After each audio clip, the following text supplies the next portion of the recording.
And then when he put him down, he said, well, I didn't want to hurt him and use karate on him because it would hurt him. So that was the extent of it. Okay.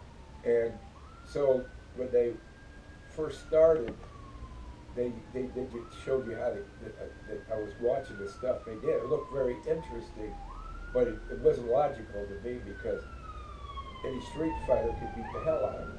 Okay. That was good, because I went to a school which was predominantly black, and I had to fight my way all the way to school and all the way home. And I was a runt.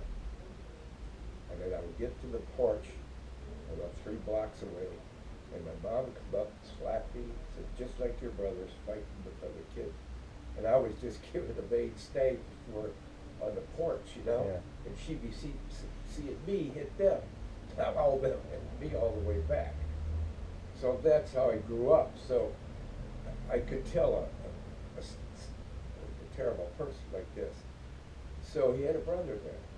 He was a pretty nice guy. McClanahan's brother? Yeah. Okay. Kicked him in the balls, and he leaned over, he was in pain. And then he slapped him in the sacroiliac, and his pain went away. And he was okay. He says he does that to me, you know, every time they have you know, do what do you call it? Demonstration or Yeah. exhibition? Exhibition. And I said, that's it, this guy. So anyway, Chicloy and Bob Key were the first 2 to come out of another art. They were in that art. And when they came over, they had what they had from McClanahan, that was it. Mm-hmm. And then I brought a lot of people from over there that I had just talked to. And they were over there when they saw what Master Arm could do. That was it. And what year was this when Master Allen started teaching? 1960. 1960. Yeah. And do you know when Master Ong moved here, or? I went to college. I met him in college. Okay. He was going to Akron U, and he had the same math teacher I had, and I noticed, you know, because she used to take a red pen, and if you missed something, she would scribble. If you missed one problem, she would scribble your whole paper, so you had to do it all over. Okay. And I saw that, and I said, he wasn't really friendly, which is some reason, because it happens that later I found out the girl that I was dating, her sister, he was supposed to take to the prom in Bartlett. Okay.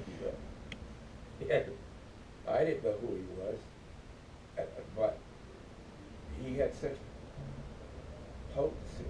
I can't explain it. She says, oh my gosh, because I took my girlfriend's sister, because she didn't have a dress, she couldn't go. So she told him, so he took the judge's, who was a sponsor for him to come over here, daughter to there, and he liked this girl, and he saw me. I saw him, but I could feel him. She said, oh my gosh, that's the guy. He's going to think that I made this up, because my girlfriend worked at Firestone, and she bought her sister a dress because she couldn't go to a prom. Oh, okay. And that's how that wound up. So when he saw me, he didn't like me, and I didn't understand.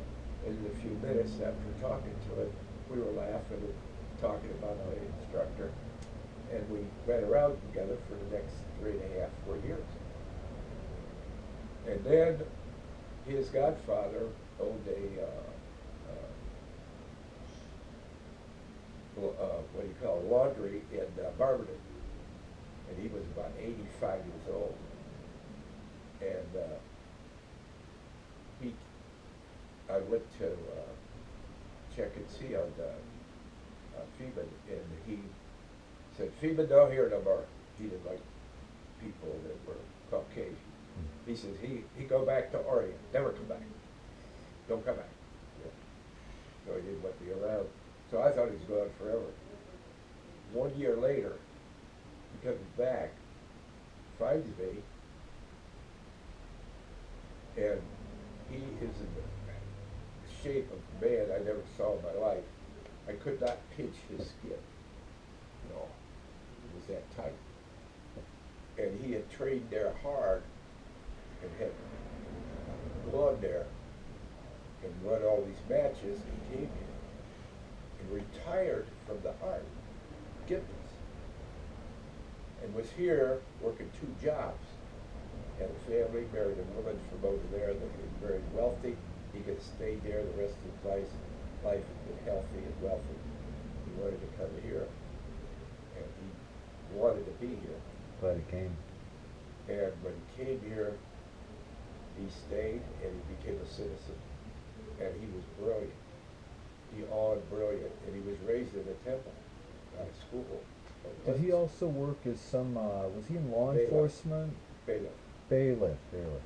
Before that, he worked for the State Highway Patrol with teaching people how to pass the driver's test and stuff.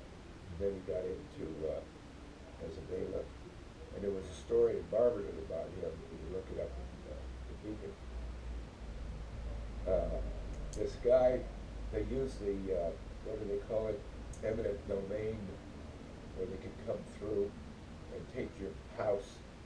Well, this farmer out there, when he was a bailiff, he'd have to go to a lot of places where there were dogs attacking and everything else. People that were belligerent didn't faze him, if you know what I mean.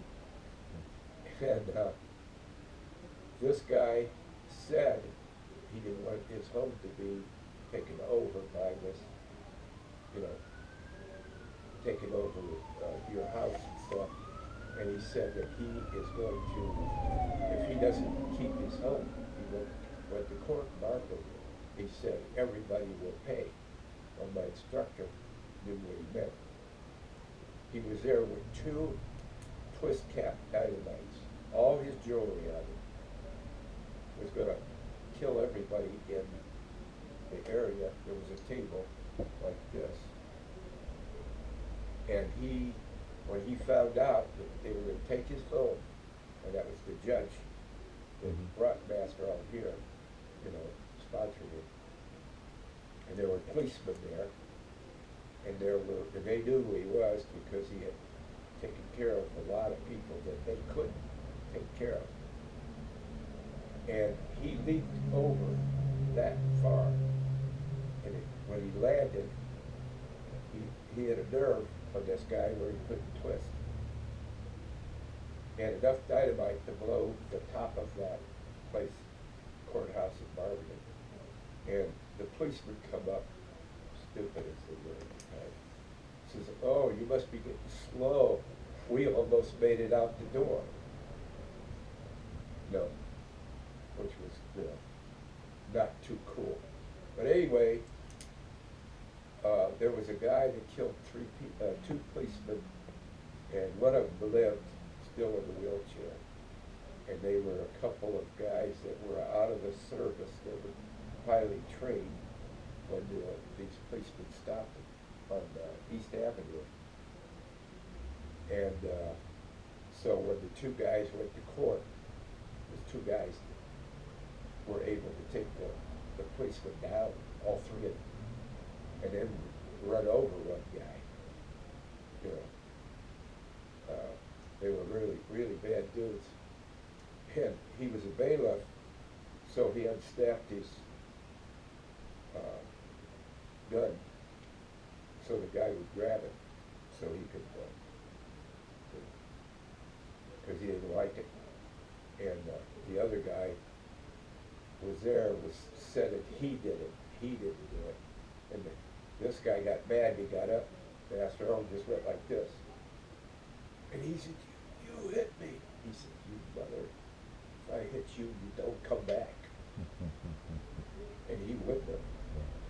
Another time, he had to pick somebody up. It was in a bar. And when he went in there, this guy had gone around and taken out his private and put in women's drinks. So he took this guy to court. He had to get him out of the bar there. He did that very easily. And they were going up the elevator, and the guy started saying something, you know, writing about what he did. He just real quick into the writing. And he said, now you won't be so fast to do that again. See, they are a little more justice over there. Justice over there is, you know, not law, it's honor. You know, it's more important.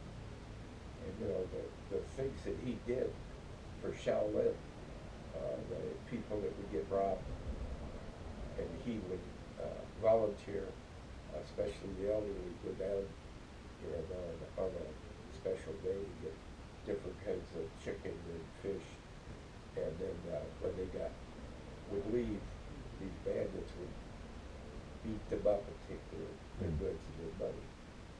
So him and a couple of his brothers went down there when these guys would attack him, and they beat the living crap. I mean, practically crippled them, and they didn't bother them anymore. That's the kind of things he did. And when he came back, Master Ko, they were late for class, about 2 minutes. He says, why are you late? They told him what they did. He says, no excuse, you should have ended the fight faster. There's no excuse, but he had a smile on his face. Okay. So that's some of the stories. And there's dozens of things that would be on and on. I like the Denmark. There was a young girl in the Orient. A lot of people are so poor, they would sell their daughters when they're young to the rich. And when they got a certain age, they would take them and use them for prostitutes. And this one friend of his was poor, and they took, you know, they came to take the daughter when she grew up. So he went to see the guy, and he said, I will pay you for the money that you gave them. That's what my instructor did. And this guy said, no. And 2 big guys that went to attack them, and he just laid them both out, and he went over and he tapped them. That's all he did, tap them. And his gallbladder just does this drop, drop, drop, drop, drop for the rest of his life. He said, you don't let her go, I will be back. And she free. It's kind of things he did. And more than that, he would fight a style, and his own brothers would say, why are you fighting in his style, that master? He's as equipped to kill you as you are to kill him. I want him to show how good Shaolin is. I will beat him with his own game, his own style. He would use their style because they have it all. You learn them all. Beat him with his own style. Master Ko, when there was another master, we're talking a good master, if he wasn't up to snuff and he was watching him, being a grandmaster, then he would turn his back. That master would say, if you could do it better, come on out here. That's his favorite token. He never saw it in his life. He could do the token better than him, never saw it. That's Shaolin. That's what you miss here. My students don't. And I didn't. So that's why I never changed anything like Shakur did and all these guys. They changed the art and then claim that they're this and claim that they're nothing. Nothing. I could go to the Orient tomorrow, go right up to somebody in the temple because of these people knew who I was and Bob Key. Only 2 that when was nullified. The fact is, they didn't understand why my instructor didn't kick him out earlier because he thought he could save him when he was evil. And the master said he is evil. And so, you know, there's so many arts, but just like people, like there's Tai Chi. I got a guy that has been to China. He's very good with Tai Chi, Qigong, uh, and I told him, I said, you do all the Tai Chis, but the best guy in the world is right there, Lao Pei Chou. He's probably still alive, by the way. And he said, if you learn to do Tai Chi, like the Sun style, or whatever style, this is Yang style, Yin style, and he said, you have to learn that, and then you have to learn that, and you have to learn this. When you have something as good as the Yang style here in Shaolin, supersedes those, and you get better at what you're doing. Because you take too much extra time doing this, now you gotta keep that, now you gotta keep this. You can't. Unless you're like him, like he spoke, I don't know how many dialects, that's for Lao Pei Chou. And there's, I don't know how many dialects in China, and he spoke practically all of them. I mean, the guy, the things that were just phenomenal. In fact, I got a movie of him holding the guy back from me to you. What is she? Yeah. Wow. Actual movie. And his Tai Chi too.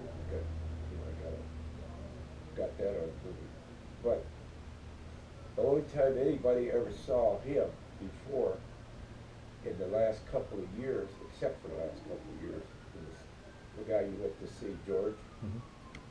He tried to look him up with the internet and no info at all. Wow. And one day he went to look and there he was. And he got his picture because I was the only one that saw his picture. Okay. Since my instructor was alive, all those years that he had been with all three of those, and he never wanted his picture taken. And Master O showed me a picture of him, and he asked me how old I thought